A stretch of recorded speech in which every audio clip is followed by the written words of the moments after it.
Saudara tahu akhirnya Musa lahir, dia tidak sempat dibunuh, diselamatkan di sebuah sungai di dalam sebuah keranjang. Akhirnya dia sampai ke kerajaan Mesir. Itu bukan kebetulan. Sama dengan Esther sampai di lingkungan kerajaan Ahasuerus. Itu bukan kebetulan, saudara. Itulah cara Yahweh untuk menyatakan agendanya. Sebabnya saya mau kasih tahu saudara, saya ada di Amerika ini bukan kebetulan. Melalui pembentukan yang saya nggak suka, saudara.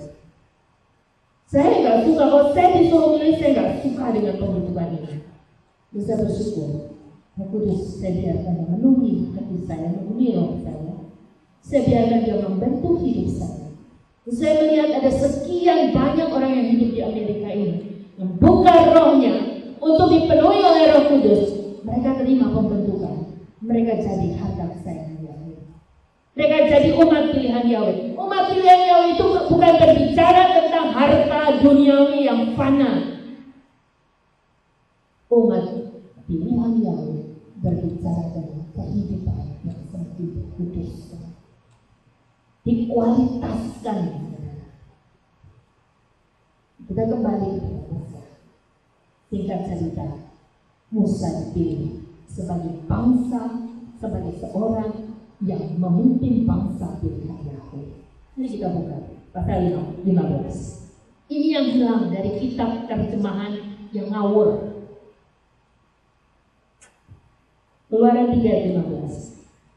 Dan Elohim berfirman kepada Musa, katakan demikian kepada Bani Israel, Yahweh Elohim leluhurmu, Elohim Abraham, Elohim Ishak, Elohim Yakub telah mengutus aku kepadamu.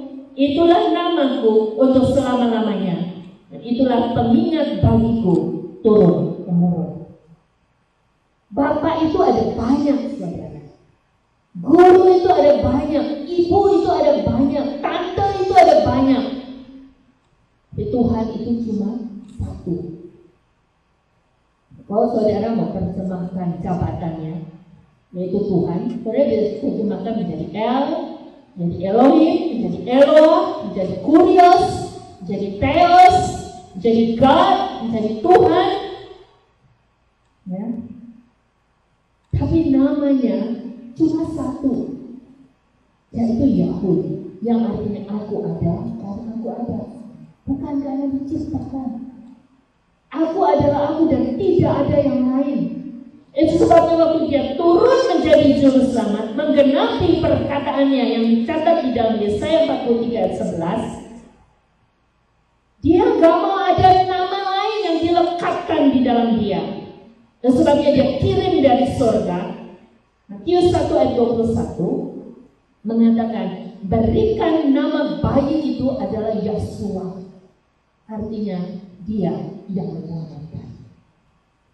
Ini merupakan penggenapan dari Yesaya 43 ayat 11. Dan digenapi di dalam Wahyu 1 ayat 17 dan 18.